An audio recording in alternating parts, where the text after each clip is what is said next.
Ibrahima Oulé Fofana nous a rejoint dans cette émission pour la rubrique littérature. Bonjour et bienvenue. Bonjour à vous et bonjour à tous les téléspectateurs. Bien, nous ce matin parlons du livre intitulé Le Caïman s'est tu pour de bon, oui. L'histoire de Yomba Mara, écrit par Fasseli de Mara, oui. Un géant du paysage médiatique guinéen. C'est voilà. Ça même, Fasseli de Mara, voilà, c'est lui l'auteur de cet ouvrage. Ici, il lève le voile sur les vies de son défunt père, qui est Yomba Mara. Je parle de sa vie militaire, mais aussi civile. Voilà, c'est le livre en question. Et c'est un plaisir pour nous de parler de ce grand monsieur, ce grand homme du monde médiatique. Bien, mais on connaît Fasseli de Mara, bien, on peut le connaître, mais tout en voyant Fasseli de Mara. Évidemment. Qui est réellement Fasseli de Mara? On a bien voulu commencer par cette question. Évidemment, Fasseli de Mara est le président actuel de l'Association des écrivains de Guinée. Il est journaliste de renom ici même en Guinée. Il a un parcours très riche dans l'administration publique. Il a fait 10 ans au programme des Nations Unies pour le développement, PNUD. Et il est consultant en management universitaire, enseignant à l'École nationale d'administration ENA et DG de la radio privée 7/7. Oui. Voilà, c'est en quelque sorte un résumé de son parcours. Oui. Et bien évidemment, ça me fait plaisir de parler de ce géant. Et l'idée principale de ce livre?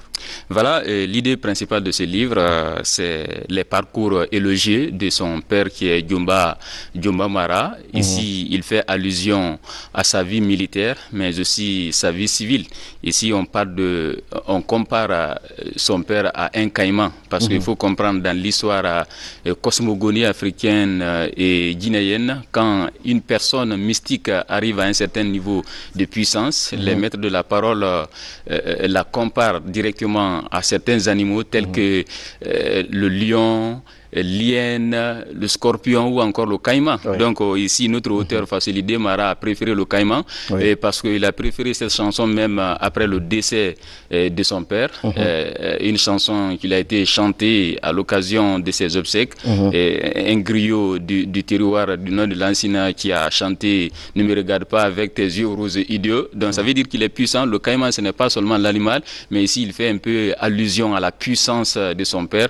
Et voilà, c'est en quelque sorte la signification même du caïman ici. Il fait allusion un peu à la puissance de son père. Bien, merci donc. Et puis on va aller de chapitre en chapitre. Le chapitre 1, ici, c'est sa mort. Sa mort. Évidemment, ici, c'est sa mort et qui est décédé le 29 septembre 1993 à Niasdine après une intervention chirurgicale. Et ce que notre auteur a voulu dire dans ce premier chapitre, Yomba Mara était un militaire. Il a servi dans l'administration coloniale. Il a été évidemment garde républicain. Donc sa mort a coïncidé au mouvement sociopolitique en Guinée en 1993. Donc étant celui qui aime tirer, qui aime les armes, donc il a rendu l'âme un jour où ça n'allait pas à Conakry. Donc voilà cette coïncidence qu'il a voulu évoquer dans ce premier chapitre. Et juste après, il y a Kissidougou, parce que l'auteur de livre en question est le fils aîné de Yomba Mara. Donc il a eu la chance que son père ait rendu l'âme dans ses propres mains, et c'est Fasseli de Mara en question qui a transporté le corps de son père pour l'amener évidemment à Kissidougou. Mais arrivé là, il y a beaucoup de choses qui vont se passer parce qu'on n'appelle pas quelqu'un comme ça caïman. Il y a des choses parce que l'auteur nous a fait comprendre que son père avait 2 serpents mystiques. Donc il a fallu qu'il organise de façon exceptionnelle ses obsèques du côté de Kissidougou, où on a parlé même de la libération des serpents, parce que quand une personne de renom décède dans ces milieux traditionnels, il faut ces organisations. Mais évidemment, on a même parlé de libération évidemment des oiseaux, et son père avait des oiseaux, quiconque qui venait des abeilles, même quiconque qui venait dans sa concession avec une mauvaise volonté. L'intéressé était repoussé directement par ses amis. C'est-à-dire qu'il faut venir chez lui avec une bonne intention. Avec une bonne intention. Au-delà de ça, on parle de cérémonie sans image, parce que quand son père a rendu l'âme, Fasseli est parti avec un caméraman vraiment de renom afin de prendre les images de la cérémonie. Il lui a dit qu'il faut prendre l'image des pleurs, de la tombe ouverte, évidemment du corps. Et le caméraman s'est mis à l'acte. Il a filmé un peu la foule, la tombe, mais quand il a fixé la caméra sur le corps directement, voilà, c'est une fumée qui s'est dégagée et puis l'appareil a grillé. Et c'est là-bas maintenant que le caméraman s'est mis à pleurer pour dire que le sorcier a gâté mon appareil. Donc c'est pour dire que même s'il était il était mort, mais il y a tous ces esprits-là qui tournent. Mais en tout cas, il y a beaucoup de choses qui se sont passées à Kissidougou. Parce que quand on va ironiser un peu la partie, parce que nous sommes en train de parler de lui, on va parler de son corps. Il ne faut pas que ça fume ici et que nous aussi, qu'on sorte en courant.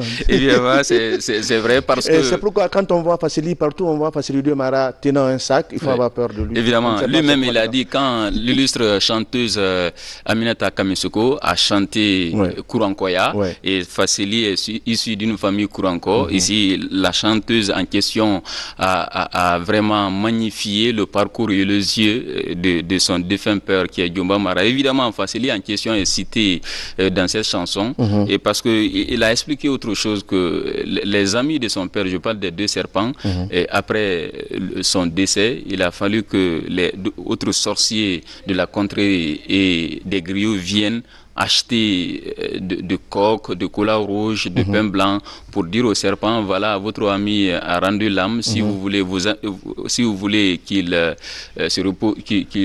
que son âme se repose en paix, donc voilà votre dernier mets. Donc c'est ainsi qu'ils ont organisé cette cérémonie afin de libérer ces esprits qui étaient avec lui là-bas. Donc et ça se passe à Kissidougou. Évidemment. Tout ça se passe à Kissidougou. On y voit que vraiment il y a un sacrilège, un mythe qu'on y colle. Et ça, c'est dans nos sociétés traditionnelles. On ne blague pas avec. Il y en a qui n'y croient pas. Mais dans nos sociétés traditionnelles, les endroits les plus repoussés, je pense bien qu'on n'est pas homme pour dire ce qu'on veut, pour faire ce qu'on veut. Évidemment. Ça se passe dans les coins reculés. Bien, la vie militaire. La vie militaire et garde républicain du papa de notre ami, notre frère Fasseli de Mara. Évidemment, c'est l'une des parties très très intéressantes de ce livre, parce que nous savons, l'histoire nous apprend qu'il y en a qui ont fui, c'est-à-dire les troupes coloniales pour leur intégration, mais Djomba, dont il s'agit, Djomba Mara, le père de Fasseli, selon notre auteur, son père a été volontaire pour venir même vers la troupe coloniale. Donc il a fait 5 ans dans la troupe des tirailleurs sénégalais, avant de revenir 3 ans dans le groupe des artilleries guinéens au Soudan. Et après, en 1942, il a été garde de cercle à Conakry. Et c'est après l'accession du pays à son indépendance en 1958 que Djomba Mara est devenu... a intégré l'armée républicaine. Donc c'est de ça dont on parle, et parce qu'il faut comprendre que de 1934 au 27 janvier 1942, et donc il était militaire. Mais ce qui a un peu marqué notre auteur ici est que son père lui a laissé 2 livrets militaires dans lesquels Djomba Mara a été très très apprécié, non seulement par ses chefs hiérarchiques colons, mais aussi ses chefs hiérarchiques dès l'indépendance, dès l'avènement de l'indépendance en République de Guinée en 1958. Donc il a été garde de cercle à Conakry, et il a fait 35 ans après la prise du pouvoir, après, comment dirais-je, j'allais dire la prise de l'indépendance ici en Guinée, 35 ans de service, et même après sa retraite, il est parti à Kissidougou où il a entrepris aussi l'agriculture. Donc, mais ce qu'il veut dire par là est que son père Djomba Mara était un très bon ami à bon nombre de cadres d'alors parce que étant traditionnel et qui a un certain nombre de pouvoirs, selon lui, bon nombre de cadres y partaient se laver, cherchaient certaines choses auprès de lui afin de ne pas être vulnérable.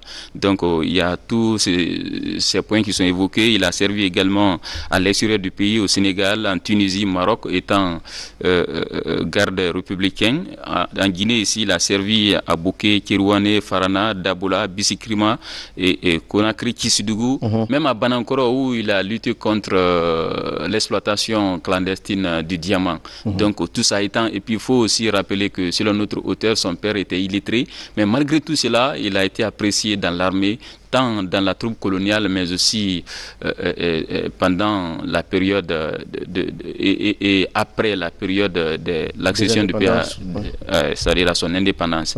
Donc c'était un soldat très très fort. Mais il avait aussi une vie civile bien fournie. Oui, évidemment. Djomba Mara, et puis il est devenu politicien parce que après son parcours dans l'armée, il est parti à Kissidougou, où il est devenu chef de quartier du Ninkoro, plus de 15 ans. Il a fait 15 ans. Imaginez celui qui fait 15 ans, chef de quartier. Donc ça veut dire qu'il était redoutable, personne ne l'osait. Et parce qu'il avait le pouvoir de conjurer des mauvais sorts, mais aussi prédire l'avenir. Et les gens ne l'osaient pas. Et il est resté, c'est jusqu'à quand il est tombé malade, et le préfet d'alors Fassa Diallo a demandé à son fils Fassili de faire en sorte qu'il accepte de quitter son poste de chef de quartier parce que les gens avaient peur de lui. Il fallait passer par de bonnes manières pour le convaincre. Et lui, tellement qu'il était fort, il s'est fait remplacer par un certain Oumar Diallo, étant chef de quartier. C'est lui-même qui choisit son remplaçant avant de venir à Conakry pour suivre ses traitements. Donc voilà, cette partie aussi est très riche parce que là, Fassili de Mara, selon lui en question, il a été confronté à assez de problèmes parce qu'on a dit dans sa biographie un peu de parcours qu'il a fait assez de temps dans l'administration publique. Et il a facilité Mara était un temps à Cuba. Et donc là, ils se sont inscrits dans la dynamique de la révolution du premier président Damer Sékou Touré, où il y a eu un problème lié au trafic de drogue à l'ambassade de la Guinée à Cuba. Donc ils ont voulu faire des révélations et cela lui a fallu coûter de la quinine, lui et ses amis. Et quand ils sont venus au pays, ils ont été interpellés par le régime en place. Mais son père entretenait de belles relations avec les cadres d'alors et Fassili, selon lui, se comportait bien, mais malgré ses péripéties, il arrivait un moment à s'en sortir. Donc c'est de ça qu'on parle un peu. Et dans cette même partie, on parle de ses relations. On dit ministre PIP, mon père et moi. Donc ça veut dire qu'à l'époque, après le premier régime sous général Conté, Fassili Mara a été confronté à d'autres problèmes parce qu'on parlait de l'affaire d'Alpha Condé. Il y en a qui pensaient qu'il était pour Alpha Condé parce qu'il a travaillé à la voie de la révolution. Fassili Mara, il avait une émission évidemment qu'on appelle À vous la parole. Donc il avait une certaine célébrité même dans l'administration.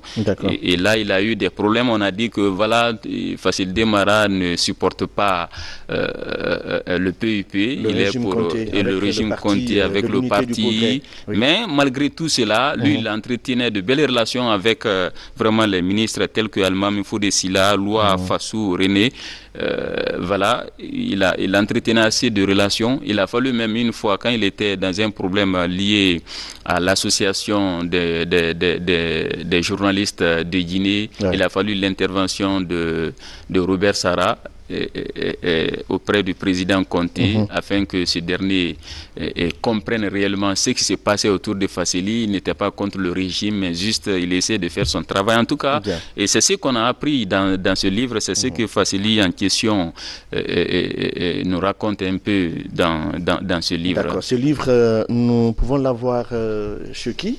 Voilà, c'est un livre qui est paru à l'Harmattan. Et il est disponible évidemment avec l'auteur Fassili Demara.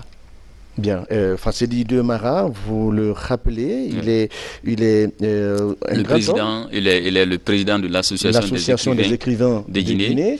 Il est PDG de la radio privée 7 sur 7 FM.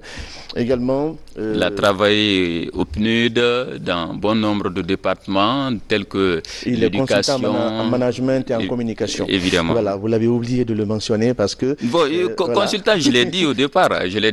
Peut-être. Fassili Demara, il est communicateur. Oui. Et puis, il le fait avec joie. Merci pour ce livre d'une portée inestimable. Voilà, le livre, il est là. Oui. Il est accessible chez nos amis de l'Harmattan Guinée. On le retrouve dans les rayons de l'Harmattan Guinée. Le livre titré Le Caïman, c'est tu pour de bon. Donc, c'est une histoire de Yomba Mara, c'est son papa. Histoire écrite par notre frère et ami Fassili Demara. Merci à vous, Ibrahima Oulé Fofana. C'est à moi de vous remercier ainsi que tous ceux qui nous suivent à l'instant sur la lucarne. Bien. Merci à vous.